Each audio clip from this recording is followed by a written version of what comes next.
I'm sitting here in a quiet library surrounded by the familiar scent of old wood and aged paper. This is a place where time doesn't rush by and where people don't make impulsive decisions. Hello everyone, my name is Peter Lynch. Many people have told me 60 is the age to slow down and rest. I say the opposite. 60 is the age to harvest. To harvest what you've been quietly planting for 40 years. Relationships, hard-earned lessons, costly mistakes, and instincts that only time can create. Let me ask you a question, and I want you to answer it honestly. How many young people have you seen make a lot of money, only to lose everything within a few years? And how many older people have you seen moving more slowly, speaking less, but whose every decision produces lasting results? In 2026, the US market is entering a major transition that most people don't even notice. The media talks about AI, crypto, and flashing charts on a screen. Young people rush in like moths to a flame, believing speed is the ultimate advantage. But they forget one thing: speed never replaces direction. Meanwhile, your first $300,000, whether it's cash, the value of a home, a small business, or simply your reputation in the community, is sitting in very real assets. Nothing flashy, nothing loud, but full of value that only someone with experience can recognize. Have you ever wondered why some people who've never been professional investors always seem to have money, while those who talk about investing all day are constantly anxious? The answer is simple. They don't gamble. They optimize. At 60, you don't need to prove you're smarter than the market. You've already beaten the market in another way, by surviving, by staying on your feet, by understanding people. And in 2026, that is the most valuable asset of all. I'm not here to teach you how to work harder. I'm here to tell you that you don't have to work hard anymore. What you need to use is accumulated wisdom, the ability to see risk before it appears, to read people after just a few conversations, and to exercise a level of patience that younger generations simply don't have. Over the next 60 days, I'll show you how to multiply your assets tenfold, maybe even 20-fold, not by chasing risky stocks, not by betting on things you don't understand, but by using what you already have with zero risk, because we don't gamble. We position ourselves so we can't lose. Think about this for a moment. If you don't need to add more capital, if you don't need to stay up late or wake up early, if all you need to do is make the right decision at the right time, what is really limiting you right now? Most people aren't poor because they lack money. They're poor because they fail to recognize their own golden moment. And let me be very clear, if you're over 60, 2026 is not a period, it's a comma. Up next, I'm going to show you the numbers, the data, and the trends the market is quietly revealing. And once you see the full picture, you'll understand why I believe this more than ever. There has never been a time when life experience was more valuable than it is right now. In this section, I want you to look directly at the data, because money doesn't flow according to emotion, it flows according to major currents. And in 2026, the current is changing direction. The first and largest data set we've seen in decades is the Great Wealth Transfer. Between now and 2026, baby boomers in the United States will gradually transfer approximately $68 trillion to the next generation. You won't see this number on the front page every day, but it's happening quietly inside families across the country. So what's the problem? Their children don't want what their parents are leaving behind. They don't want large homes that require constant maintenance. They don't want small businesses that require waking up at 6 a.m. every day. They don't want the responsibility of management. They want freedom, technology, and flexible lives. And the result? Millions of family-owned assets are sitting idle or operating far below their potential, not because they're bad assets, but because there's no longer the right person to run them. Let me ask you a very simple question. If a good asset is neglected, does its value go up or down? And who recognizes its true value first? It's not a 25-year-old. It's someone who has owned assets, operated businesses, failed, and corrected mistakes. That person is you. The second data set comes from a direction most people overlook: longevity tech, technology for longer lives. According to data from the NIH, Americans over 60 are spending more and more on in-home healthcare solutions, monitoring devices, respiratory support equipment, sensors, and medical alert systems. Money is flowing here steadily and very real, but there's a major paradox.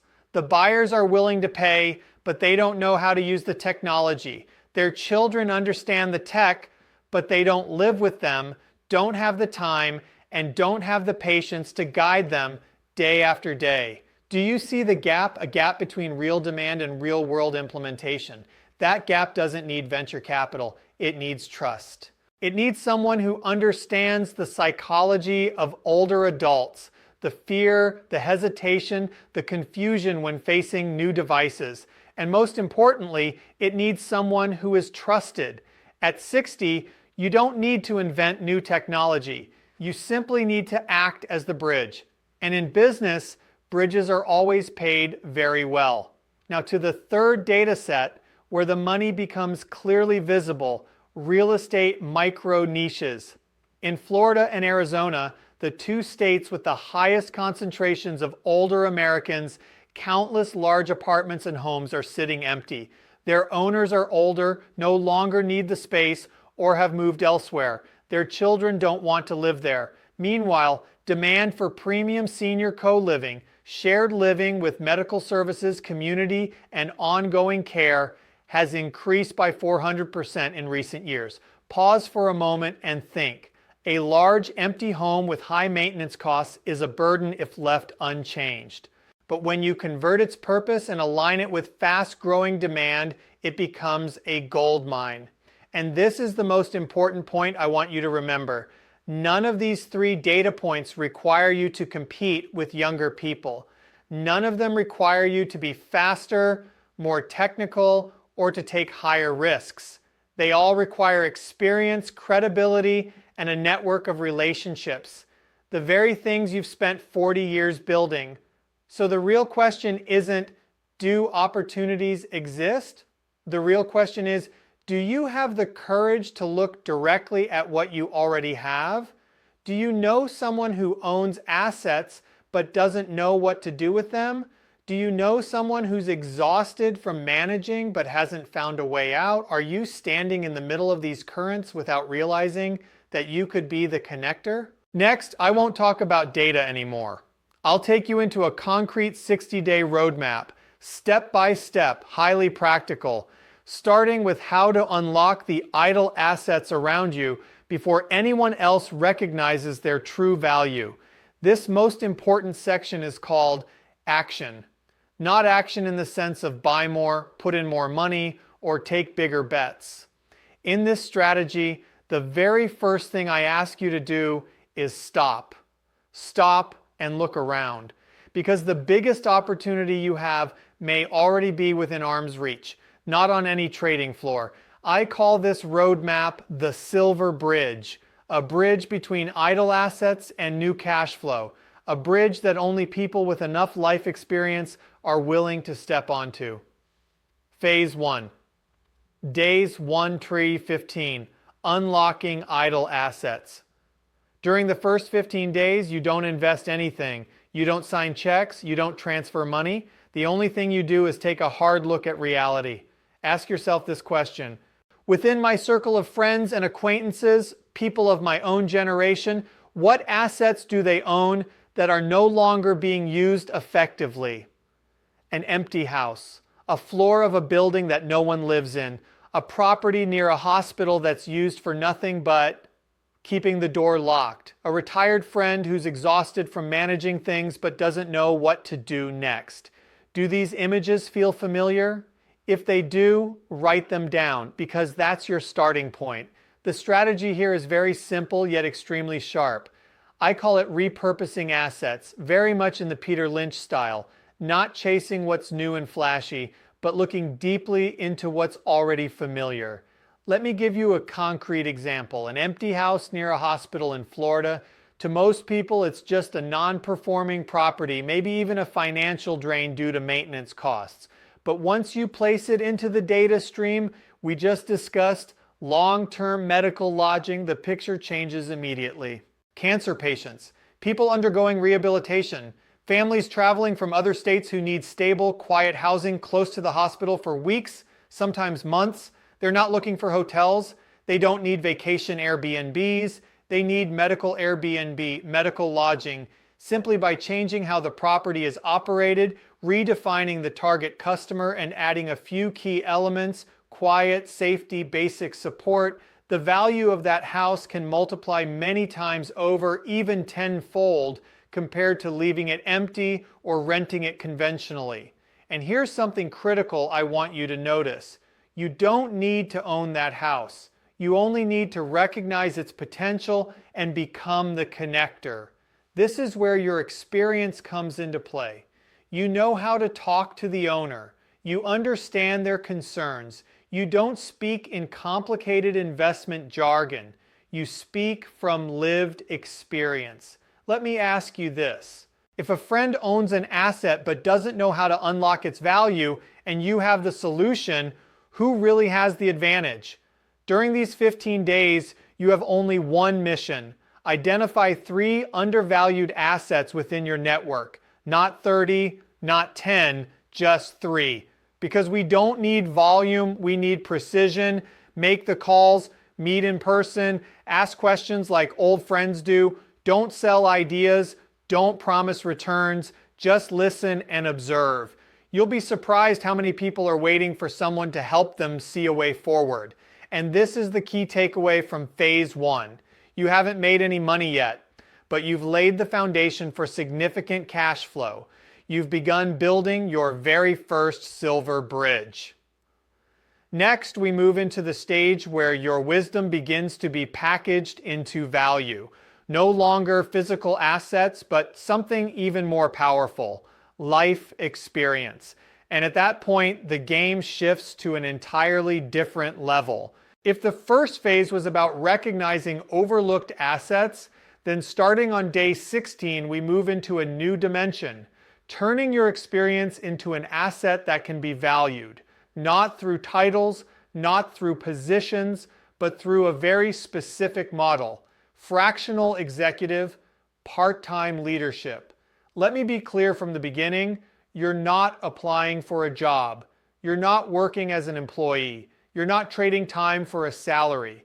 You're selling 5 hours a week in exchange for 1 to 2% equity. And in 2026, that 1 to 2% can be worth hundreds of thousands, sometimes even millions of dollars if you place your wisdom in the right company. Now look directly at reality. What do AI startups in 2026 have? They have algorithms, they have speed, they have ambition, but they're missing 3 critical things: management experience when the company starts to scale, understanding of legal, compliance, and risk issues, and most importantly, a map to avoid traps. Have you ever seen a company collapse not because the product was bad, but because of management mistakes? Have you ever seen one wrong legal decision wipe everything out? If you have, then you possess something young startups simply can't buy with cash. This phase doesn't require you to know how to code. It doesn't require deep AI expertise. What they need is someone sitting across the table, asking the right questions and seeing risks before they surface. The process is very concrete. During these 25 days, you choose 1 or 2 startups, no more. You approach them as a part-time strategic advisor, a fractional executive. You make this clear from the start: I'm not working full-time. I don't take a monthly salary. I only dedicate 5 hours a week to help you avoid the mistakes it took me 40 years to learn. And when they ask, how do we pay you? You don't talk about cash. You talk about equity. A consulting agreement in exchange for 1-2% equity with clear vesting terms. When they raise their next round, when their valuation increases, your wisdom, once never listed on a balance sheet, suddenly becomes a real, tangible asset. I want you to ask yourself one very honest question. If a single bad decision could cost them millions of dollars, is paying 1-2% equity to avoid that mistake really expensive? And here's the closing line I recommend you use. No fluff, no intimidation, just the truth. I bring 40 years of mistakes you haven't made yet. You have the technology. I have the map to avoid the traps. We're not competing. We're complementing each other. After you say it, stop talking. Those who understand value will nod. Those who don't aren't worth convincing.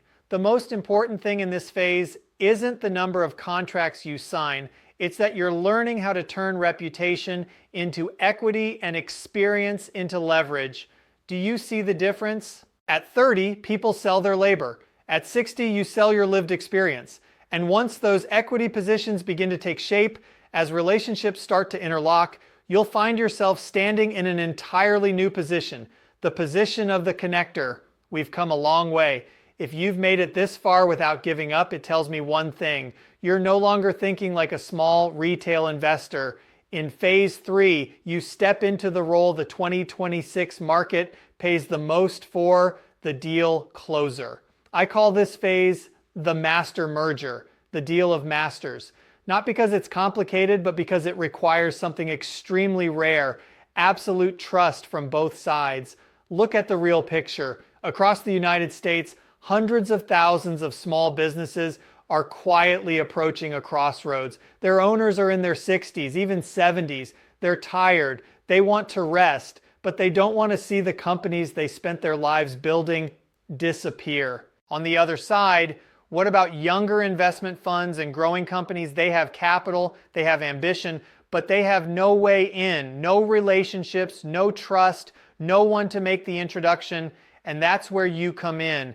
You don't stand on either side. You are the bridge. Your mission in the final 20 days is very clear. Connect small businesses preparing to exit with the right buyers, not through cold emails, not through dry presentations, but through conversations that only someone of the same generation can open. You speak to the business owner as a peer, as a friend. You understand their fears. Being forced to sell at a discount, losing their reputation, abandoning their employees.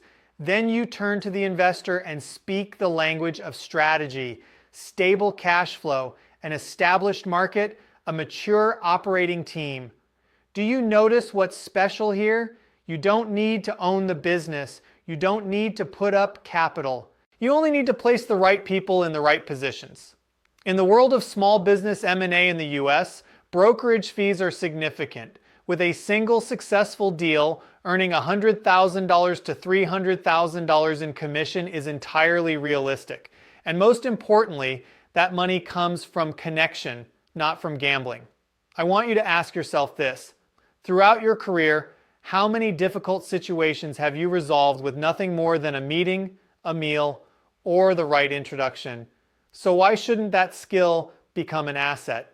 At this stage, you don't need to do many deals. Just one. One clean, transparent deal where both sides walk away satisfied. That's enough to prove the entire 60-day strategy works. And once you close your first deal, something very interesting happens. Your reputation starts to spread. One person introduces you to another. He's the one who helped me sell my company with dignity.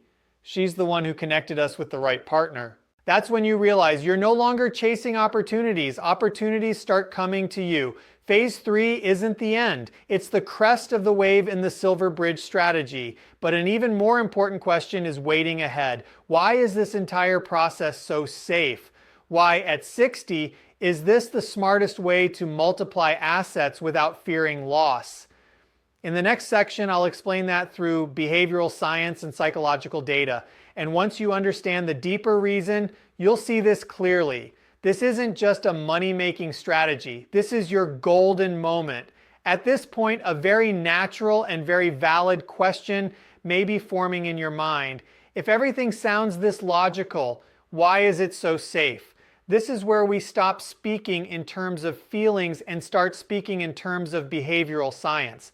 There is a foundational concept in economics and financial psychology called loss aversion. Simply put, people feel the pain of losing money about twice as strongly as the pleasure of gaining the same amount. And the older we get, the stronger that fear of loss becomes. At 60, you no longer have the luxury of starting over after a major collapse. That's why strategies that force you to take your nest egg, your lifetime savings, and place it into risky stocks, crypto, or models you don't fully control are, from a scientific standpoint, working against your survival instincts. The Silver Bridge strategy does the opposite. You don't use money. You don't gamble. You don't trade away peace of mind. What you use instead is social capital and intellectual capital. What is social capital? It's the network of relationships you've built over decades. It's phone calls that don't get ignored. It's the trust people place in you when you introduce one person to another. What is intellectual capital? It's the mistakes you've already paid for. It's the ability to see risk before it turns into a crisis. It's the calm you maintain while others panic. These two forms of capital share one critical trait. You can't lose them because of a single bad decision. If a deal falls apart, you don't lose money. If an advisory role goes nowhere, you lose time. And that's something you always control. From a scientific perspective, this is a model with near zero downside and open-ended upside. Let me ask you a simple question. Have you ever seen a 60-year-old go bankrupt from talking, connecting people, and giving advice? Now, let's look further ahead to 2026. Data science, consumer behavior analysis, and business trends are all pointing to the same conclusion. Trust is becoming the most expensive currency of all.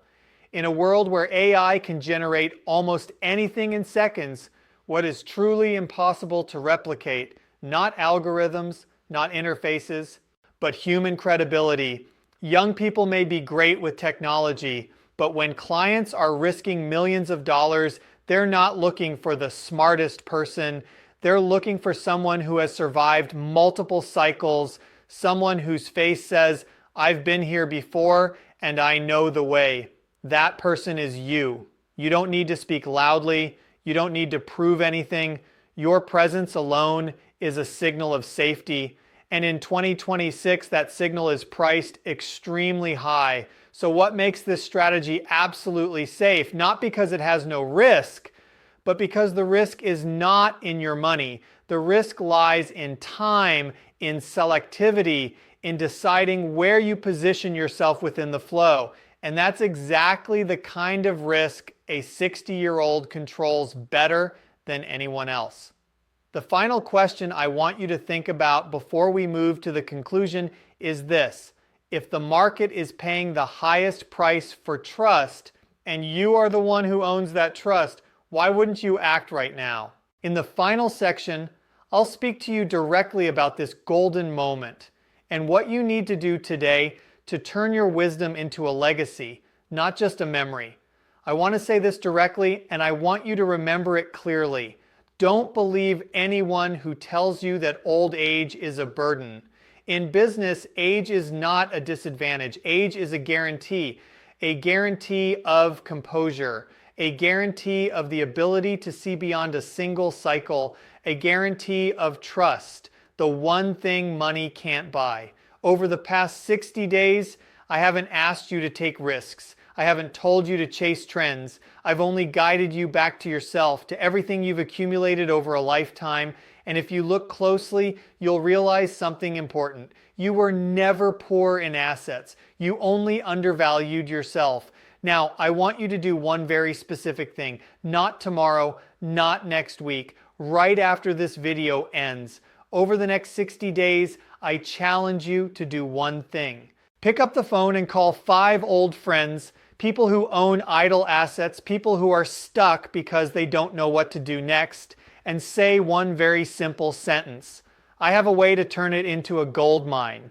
You don't need to explain right away. You don't need to present a plan. Just open the conversation. Because every great journey begins with the right call at the right time. Let me ask you one final question, and I hope you answer it, at least in the comments. Of those 5 people, who will you call first, and what has been stopping you from making that call until now?